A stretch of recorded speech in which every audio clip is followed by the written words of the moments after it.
Let's start doing some blending. But before we do, there are some ground rules. Ground rule number one is I'm going to use terminology. The terminology is going to be blend, base, and result.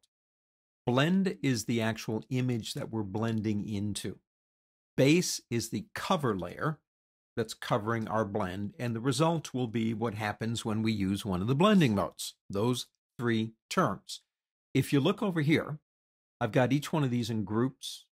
The covers, if I turn them off, as you can see, we're going to be using this image. This one will never change, so we can use it as a comparison to see what happens when we use the different blending modes. Each blending mode, I'm going to apply three different bases, and the bases are a gradient. Gradient is a great way to tell how an image will interact with a blending mode based on luminosity values from black to white. Then I have kind of not a neutral, but more of a common color. It's a cyan, and we can see how the blending modes react to the base. And in this one, I actually have a copy of the image that's on top. So we'll turn our covers back on, and I'll open them up. And these are the three we'll be working with to change.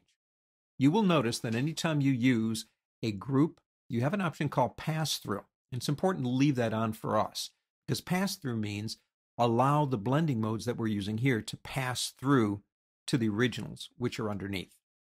Let's begin with the darken blending modes. It's a group that basically will always darken the image up. There are four modes we'll talk about in this group, and like I said, they always will darken the image up using different methods. White doesn't make any change at all to any of these. The first one is called darken, and that's the one we're going to examine first. Darken applies colors in the active layer only if they are darker than the corresponding pixels below for each channel. Pixels in the underlying layer that are lighter than the blend color are replaced, and pixels that are darker than the blend color don't change at all. So if we come over here to our first one, left cover, which is our gradient, we go into blending modes and do a darken.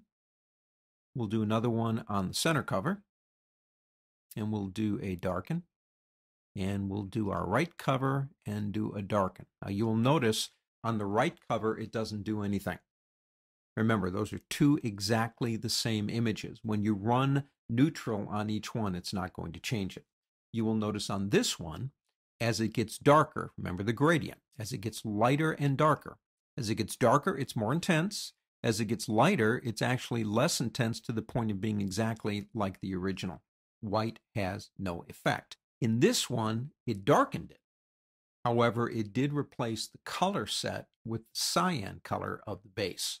That's the darken blending mode. The next one is called multiply.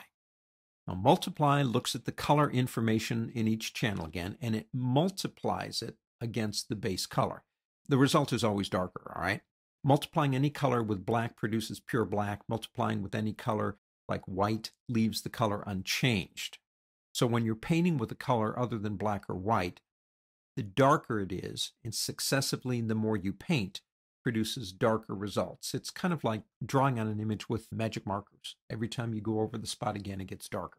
In this case, let's start with our left cover, and we'll do a multiply on this one. We'll go to our center cover and do a multiply. And we'll go into our right cover and do a multiply.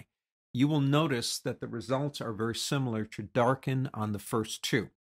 On the third one, it did get darker. It did change. A good way to use multiply, and I've used it this way before, is if I have a photograph that's real light and I wish it was darker and I want to do something what I call down and dirty, I'll make a copy and multiply the two together and I get a darker image. So multiply darkens images up again based on what you're doing. Let's go to color burn.